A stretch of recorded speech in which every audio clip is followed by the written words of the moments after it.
Booking വിത്ത് ആങ്കിൻ്റെ part 3 ആണ് കേട്ടോ ഇത്. അപ്പോൾ നമ്മൾ ഫുഡ് കഴിക്കാൻ വേണ്ടിയിട്ട് ഒരു റെസ്റ്റോറൻറ്റിൽ കയറിയിട്ടുണ്ടായിരുന്നു. അവിടെ പലതരം വെറൈറ്റി ഫുഡുണ്ട്. നമ്മൾ ചൈനീസ് ഫ്രൈഡ് റൈസും ടോമിയോം ഫ്രൈഡ് റൈസും ആണ് ഓർഡർ ചെയ്തത്.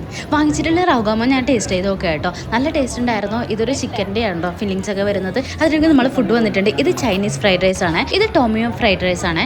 അപ്പോൾ ഞാൻ അത് കഴിച്ചു നോക്കാൻ വേണ്ടി പോകട്ടെ. നല്ല ചൂടുണ്ടായിരുന്നു. ഇങ്ങനെ വായിലിട്ടാൽ ഇങ്ങനെ എൻ്റെ വായ പൊള്ളി പോയിട്ടുണ്ടായിരുന്നു. എനിക്ക് ചവക്കാനേ പറ്റിയിട്ടില്ല. കണ്ടോ കണ്ടോ ആവി പോകണം. ഈ ഒരു ഫ്രൈഡ് റൈസ് നല്ല എരിവുണ്ടായിരുന്നു കേട്ടോ. അതിനിടയ്ക്ക് ഞാൻ ചൈനീസ് ഫ്രൈഡ് റൈസ് ടേസ്റ്റ് ചെയ്ത് അതെനിക്ക് ഇഷ്ടപ്പെട്ടു എന്ന് പറഞ്ഞിട്ട് ഏട്ടൻ എനിക്ക് മൊത്തത്തിൽ അങ്ങോട്ട് തന്നിട്ടുണ്ടായിരുന്നു. ഒരു പ്ലേറ്റ് ഫ്രൈഡ് റൈസ് 2 ആൾക്ക് കഴിക്കേണ്ട ക്വാണ്ടിറ്റി ഉണ്ടായിരുന്നു കേട്ടോ. അപ്പോൾ ആരെങ്കിലും ഇങ്ങനെ പോകുന്നുണ്ടെങ്കിൽ ഒരു ഫ്രൈഡ് റൈസ് വാങ്ങിക്കുക, പിന്നെ സൈഡ് ഡിഷായിട്ട് ഫിഷ് എന്തെങ്കിലും വാങ്ങിക്കുന്നതായിരിക്കും ഏറ്റവും നല്ലത്. ഫ്രൈഡ് റൈസിൽ ചിക്കൻ കുറവായിരുന്നു, അതിൻ്റെ കുഴപ്പമായിട്ടോ. അപ്പോൾ ഇത്രയേ ഉള്ളൂ ഈ ഒരു വീഡിയോ. അപ്പോൾ ബൈ.